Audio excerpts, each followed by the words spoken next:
சொல்லுங்க மல்லேஷ்.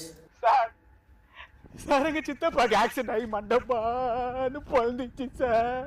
மல்லேஷ் சார் உச்சி மண்டையில கச்சி போச்சு ஹாஸ்பிட்டல் தூக்கி போயிருக்கிறேன் சார். யாருமே இல்லை சார். நான் தான் சார் இருக்கேன் ரத்தம் குடிக்கிறதுக்கு. எந்த ஹாஸ்பிட்டல் மல்லேஷ்? ஆ எந்த ஹாஸ்பிட்டல்?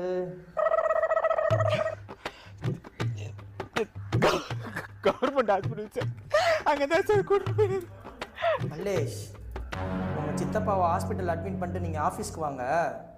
நான் பிளட் பேங்க்ல சொல்லி பிளட் அரேஞ்ச் பண்ணிட்டேன். குயிக் சார் சின்ன வயசுல